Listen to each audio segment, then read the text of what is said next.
Hey, welcome to the fashion shoot of Anis Iman. That's the photographer here. I'm going to run through the whole setup of lights. We are combining LED lights with legacy flashlights. So we have here the rim light. The rim light functions to etch out the outline for a model looking like this.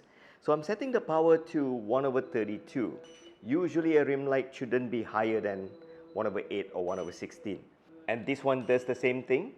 So that's the rim light. So there's a left, there's a right. That's the first light that we set up. So if you don't know how to set up your rim light, I suggest that you watch this particular video. So remember I was telling you we are combining LED lights with flashlights. So we have one more light placed exactly behind our model. And this is a Zhiyun's LED light that will actually give out colorful background. So that way I don't have to depend on gel anymore and we are blasting this full power. And there was a time LED lights were just not bright enough for photo shoot. This is Zhiyun Molus X100. It's a truly bright light. We can even put a softbox to it. And it's still pulling at about f5.6 on an ISO of just 200 on a large softbox like this at the front. But this is just one-sided. Let me show you what the professional photographer Hafiz is doing. So this is Hafiz, is a professional photographer shooting all the fashion shoots for Anis Iman.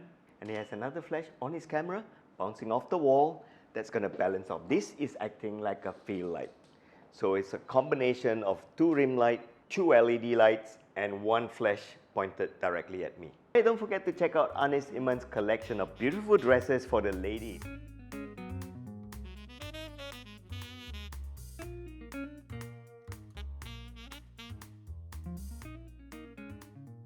And speaking of which, if you enjoy what you learned today, head on to my e-learning website and check out our e-learning courses and our premium courses. The premium courses is popular because you get unlimited content once you subscribe.